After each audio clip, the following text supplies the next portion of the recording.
Cerita kali ini yang akan saya bacakan adalah treat tentang perewangan yang berasal dari Jerem Point. Langsung aja ke ceritanya. Panggil aja aku Maya. Aku bingung cerita dari mana. Aku tinggal di Jawa Tengah. Keluargaku Jawa Tulen. Kami tipikal keluarga Jawa yang mempraktikkan toto kromo wong Jawa dengan kental. Setidaknya sampai yang Yangkung dalam kurung Eyang meninggal. Sejak saat itu keluarga besar kami seperti cerai-berai. Konfliknya klise, perihal perebutan warisan. Ibuku sebagai anak pertama dalam keluarga justru mengalah. Dia hanya menerusi usaha yang anak-anak lain tidak ingin lanjutkan. Sejak saat itu, ibu melanjutkan usaha Yangkung sebagai pemilik rumah makan ayam dan bebek, yang mana semenjak dipegang ibu, rumah makan itu berkembang pesat sampai punya banyak cabang di sepanjang Jawa Tengah sampai Timur. Kurasa bisnis ibu cukup ternama. Kalian generasi 2010 pasti tahu jika ku sebut nama rumah makan ibu. Semua berkat ilmu yang diajarkan Yangkung. Ojo durhokole, ucap ibu tiap kali ditanyakan saat kumpul keluarga tips mengembangkan usahanya sampai sebesar itu. Tiap kali ibu menjawab, pasti suasana meja makan langsung canggung. Semua saling tatap tanpa ada yang berani mengutarakan. Kalian tahu lesung tumbuk padi? Kayu jati asli yang diukir memanjang untuk menumbuk padi, bobotnya berat. Itu adalah benda peninggalan Yangkung pertama yang paling disayang ibu. Sampai di awal-awal sakit pun datang beberapa orang yang sepertinya kolektor menawar lesung tumbuk padi itu dengan harga tinggi. Tapi ibu selalu tolak mentah-mentah dengan kasar.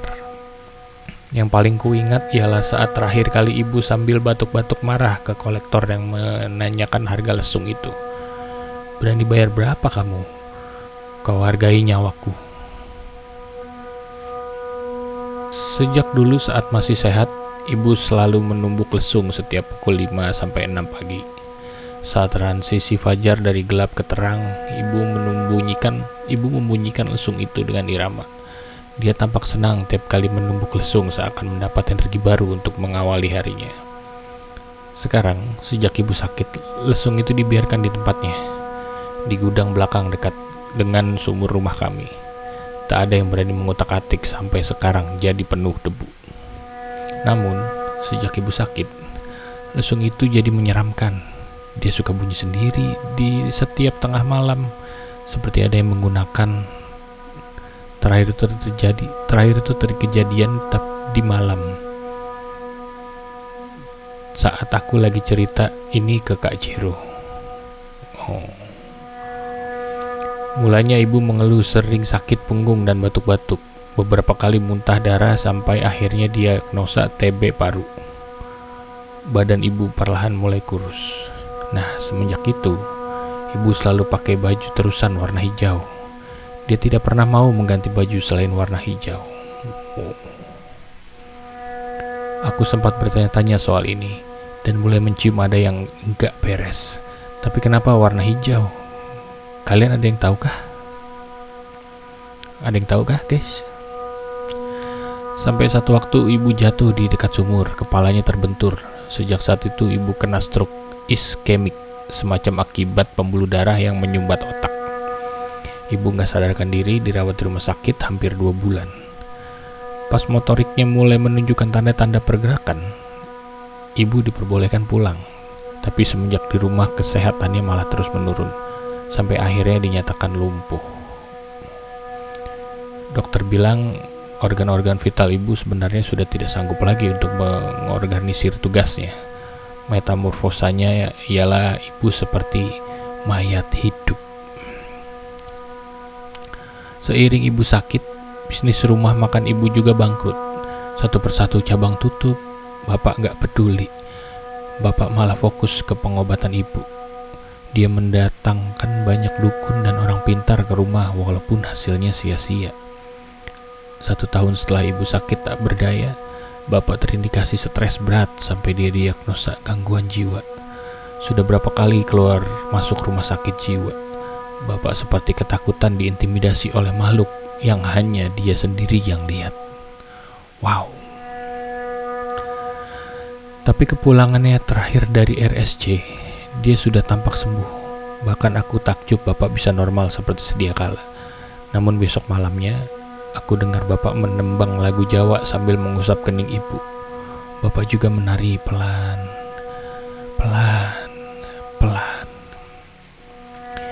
Malam itu aku melihat bapak berbeda. Walaupun ibu terbaring, tapi aku melihat semacam ada romansa pedih di antara mereka. Aku balik ke kamar, pas mau tutup jendela, aku melihat bapak berjalan keluar. Aku kaget. Tadi banget, aku lihat bapak di kamar ibu. Gak mungkin secepat itu bapak turun. Kamar kami ada di lantai 2. Kulihat bapak tersenyum menatapku di jendela. Namun habis itu aku menjerit sejadi-jadinya saat melihat bapak menancapkan kepalanya ke ujung gerbang yang mengeruncing. Besi ujung gerbang itu menembus sampai ke belakang kepala bapak. Sampai sekarang aku gemetar tiap ingat kejadian itu. Wow. Jadi dia melihat langsung bapaknya menancapkan kepala ke ujung gerbang yang meruncing. Ngeri. Kematian bapak jadi omong-omongan orang. Ada kenalan bapak yang datang ke layatan. Dia memperkenalkan dirinya si Mbah, kawan dekat bapak. Namun jujur, aku tidak pernah lihat sebelumnya. Si Mbah ini bilang, Taryadi meninggal karena keinginannya sendiri. Dia terlalu mencintai ibumu. Kalian hati-hati. Mbah belum tahu kenapa perawangan itu sekarang berbalik. Taryadi adalah nama bapak. Oke, perawangan. Sejak mendengar kata itu pertama kalinya aku terus mencari tahu tentang perawangan sampai hari ini terhubung dengan Kak Jero. Tuh, jadi dia nulis ini sembari chat-chatan sama si Jerome, Jero Point. Aku nggak tahu kenapa Yangkung melakukan hal yang membahayakan anak turunannya dan kenapa ibu mau. Rasanya aku harus mau marah, tapi nggak tahu mau marah ke siapa. Aku masih ada adik yang harus dijaga. Keluarga-keluarga lain juga tampak tidak peduli. Aku hanya berdua dengan adikku mengurus ibu di rumah yang sebesar ini, satu-satunya harta kami yang tersisa. Sebelumnya aku coba melawan ketakutanku dengan logika. Mungkin kematian bapak ialah pure karena gangguan jiwa yang belum sembuh sepenuhnya.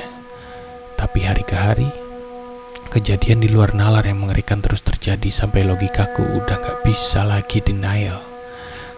Kalau kami nyatanya sedang berurusan dengan setan. Oh. Belum kering tanah kuburan bapak, 2 hari setelahnya terbayang-bayang di kepalaku kejadian waktu malam. Aku dengar suara geruduk di atap rumah, pusatnya dari atap kamar ibu. Aku memeriksa ke kamar ibu dari pantulan refleksi kaca besar yang ada di rumah kamar ibu, menghadap ke pintu luar. Aku melihat bapak tubuhnya hancur dikerumunin burung gagak banyak banget. Bapak teriak-teriak minta tolong, aku mematung gak bisa ngapa-ngapain. Sampai aku sadar untuk cuma mengimpi, tapi rasanya nyata banget. Aku enggak ngap sendiri, cuma di bantal aku ada bercak merah. Ternyata di balik bantalku ada 3 bangkai burung gagak yang kepalanya udah putus. Isi perutnya juga tercabik-cabik.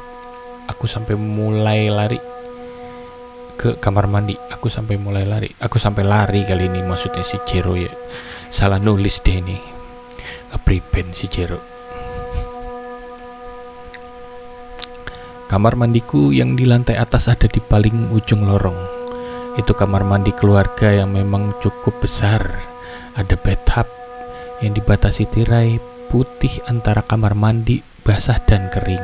Oh, berarti ini udah kaya banget ya, soalnya rumah makannya rumah kuenya aja kan laku banget ya. Lanjut. Aku menatap diri sendiri di cermin. Mulanya aku kaget ngeliat wajahku penuh bekas darah di sekitar mulut bahkan gigi.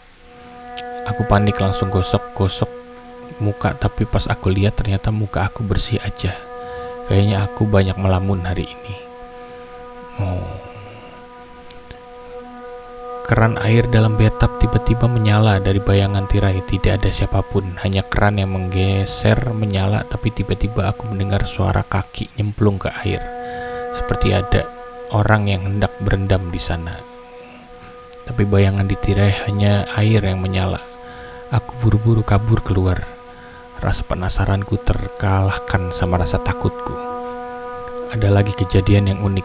Tiba-tiba aku didatangin Pak RT karena katanya banyak laporan warga yang katanya suka melihat ibu berpakaian minim kerap menggoda pria yang lewat. Wah, ibunya udah bisa jalan berarti nih. Ke skip ini ceritanya nih. Ibunya udah sembuh atau belum juga gue belum nggak tahu nih. Kita lanjut.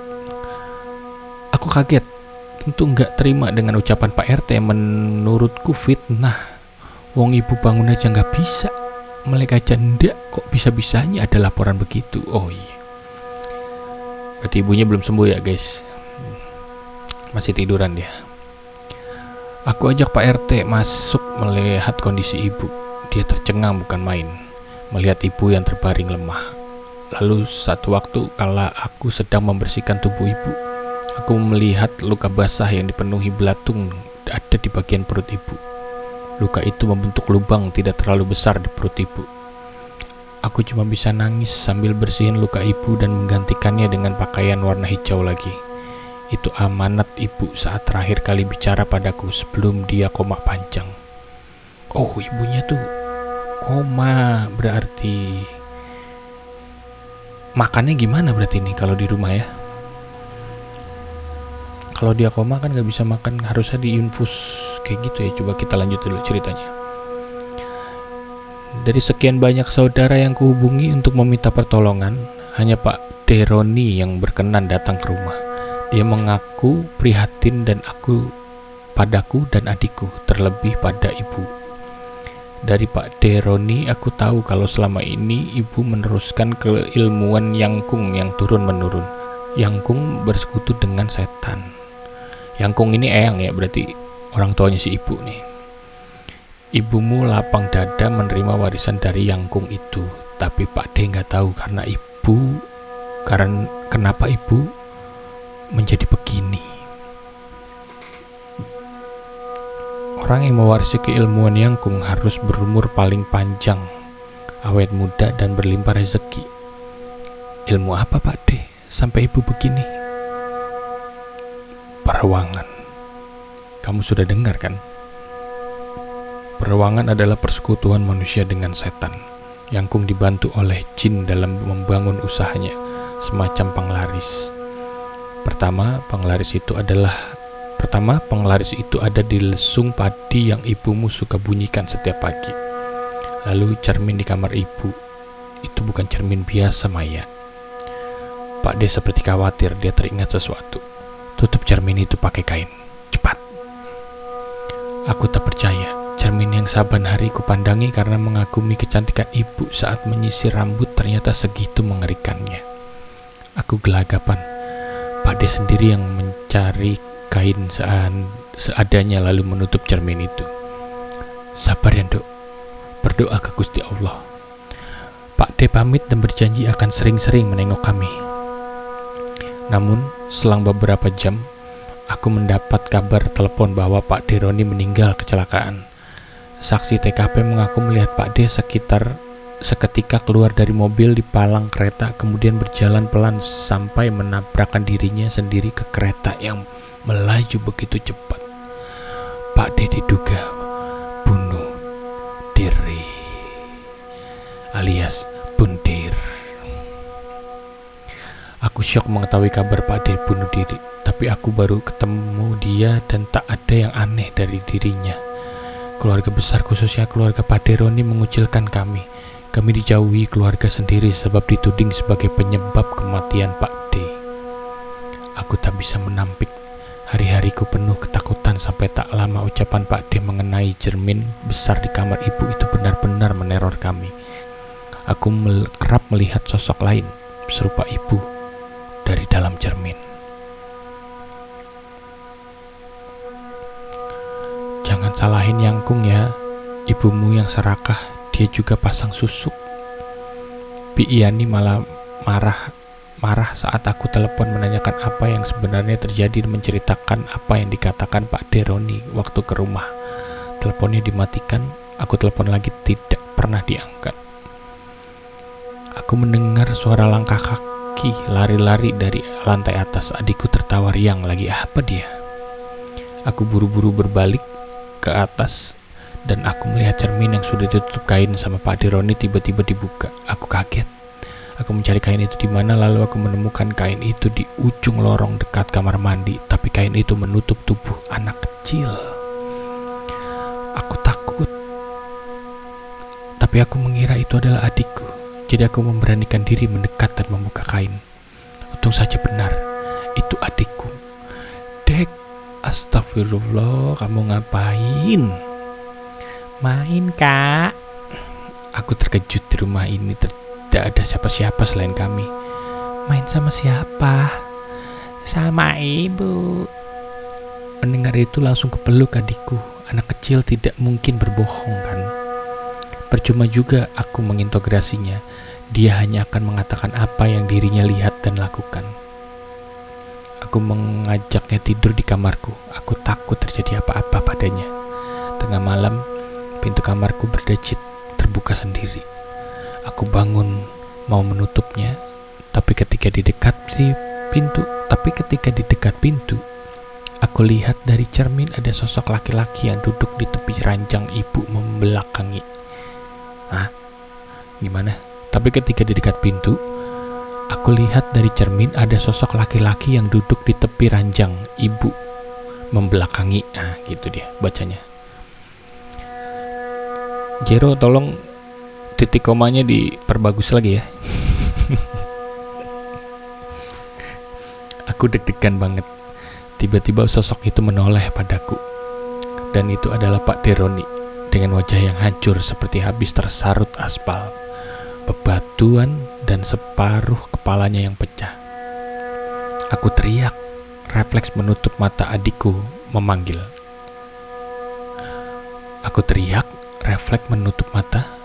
Adikku memanggil. Kak, kenapa? Pas aku buka mata, aku lihat lagi sosok itu sudah tidak ada di cermin. Aku berjalan menutup pintu kamar ibu sambil memeriksa.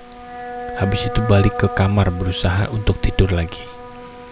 Dari cermin itu aku beberapa kali melihat sosok perempuan berambut panjang yang kusut. Payudaranya besar menggantung sampai ke lantai. Perutnya buncit, wajah dan kulitnya hijau kehitam-hitaman. Matanya merah menyala. Kalau kalian tahu buto ijo, ini kayak buto ijo versi perempuan. Aku melihat makhluk itu menjilati sekujur badan ibuku. Ya Allah, aku takut banget. Aku pernah mimpi, aku melihat ibu sedang memuja sosok mirip almarhum Yangkung di gudang perkarangan. Di mimpiku, ibu bilang, Maya, salam sama Kangkung. Yangkung. Walau cuma mimpi, tapi itu kerasa nyata banget. Yangkung tampak menjijikkan, kepala besar, badannya kurus, dan dari mulutnya menetes terus air liur. Aku terus mengalami mimpi serupa. Jadi sampai sekarang aku gak berani untuk memeriksa ke gudang perkarangan belakang. Aku gak siap kalau harus menemukan hal-hal yang mengerikan. Oh iya, si mbah yang waktu itu bilang teman dekat bapak didatang lagi membawaku satu kendi air. Katanya air itu harus digunakan untuk membasuh ibu ketika memandikannya. Si mbah itu bilang ada susuk yang tertanam di tubuh ibu. Itu harus dikeluarkan, tapi risikonya jika tidak kuat, ibu akan meninggal.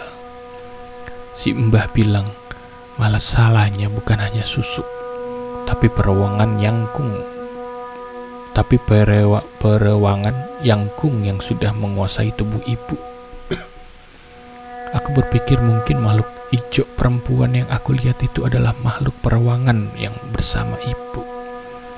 Semenjak aku memandikan air dari simbah ke ibu, entah mengapa aku merasa seperti ibu marah padaku.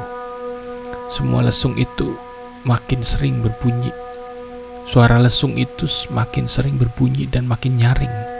Setelah itu, pasti ada sesuatu yang terjadi pada kami. Adik pernah kerasukan sampai dia menggaruk-garuk kukunya ke tembok sampai berdarah. Aku melihat ibu dari cermin berdiri menyeringai kepadaku.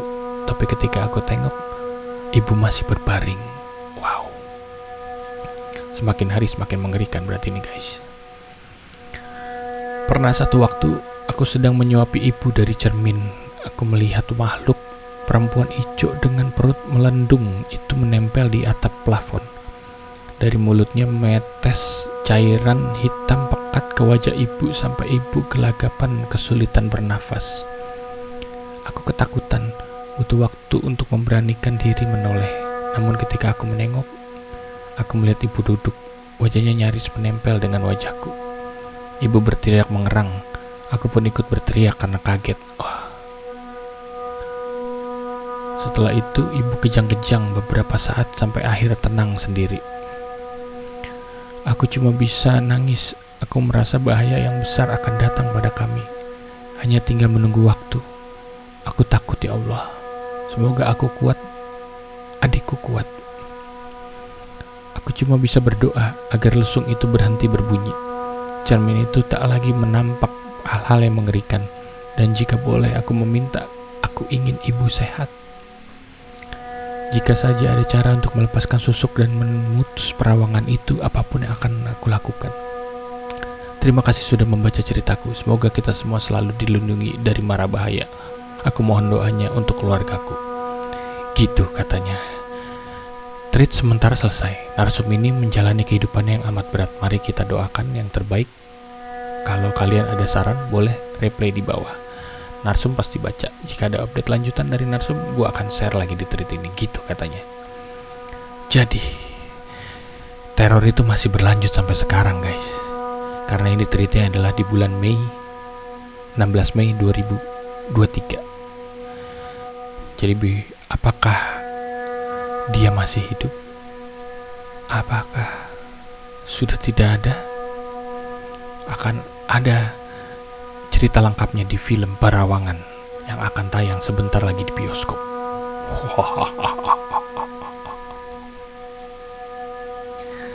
Share kalau kalian pengen lagi dengar cerita ini, like juga dan subscribe, dukung kita untuk bisa terus membacakan cerita-cerita horor yang menarik untuk kalian.